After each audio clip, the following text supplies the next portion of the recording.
নারায়ণগঞ্জের রূপগঞ্জে বেনজির আহমেদের duplex bungalow বাড়ি আদালতের নির্দেশে জব্দ করেছে জেলা প্রশাসন।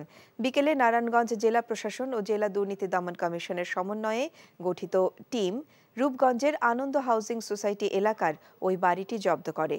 দুদকের নারায়ণগঞ্জ কার্যালয়ের উপপরিচালক মইনুল হাসান রওশানী জানিয়েছেন, বাড়িটি ক্রোকের সময় নারায়ণগঞ্জের জেলা প্রশাসক মোহাম্মদ মাহমুদুল হক, স্থানীয় উপজেলা প্রশাসনের কর্মকর্তারা ছাড়াও দুদকের কর্মকর্তারা উপস্থিত ছিলেন।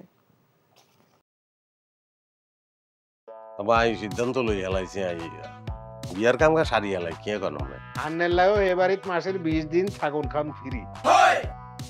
আলহামদুলিল্লাহ বিয়া হয়ে গেছে।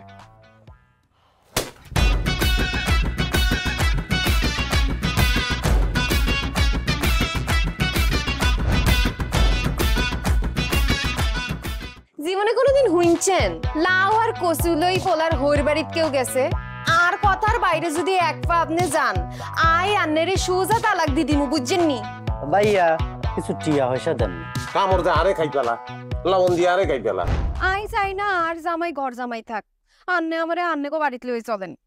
হায় আল্লাহ রে কাশেম কাশেম আমনেরে বহায় বহায় খাওয়াইতে পারতাম না আন্নে কাম করি খান।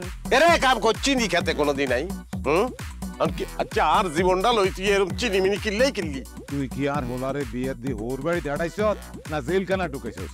অন আরে তো ওই বাড়িতে একবার যাইতে হতো না কিল্লাই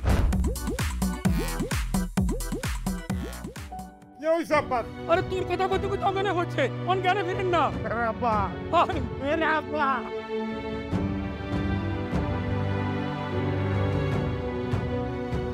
ওরে আর ডঙ্গের কথা রে, আমরা বলি স্বামী স্ত্রী, শুনেন আন্নে আর কাগজের স্বামী মনে প্রাণে ন।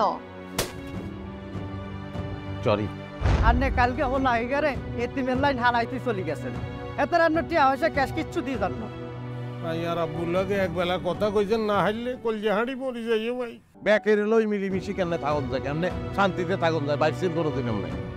তুই ঠিকই কইছিস বাজে, ঠিকই কইছিস।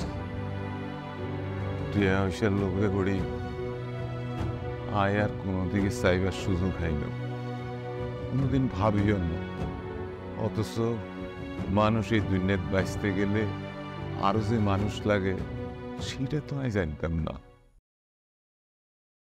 এখন জন্ম সনদ দিয়ে খোলো বিকাশ স্টুডেন্ট অ্যাকাউন্ট।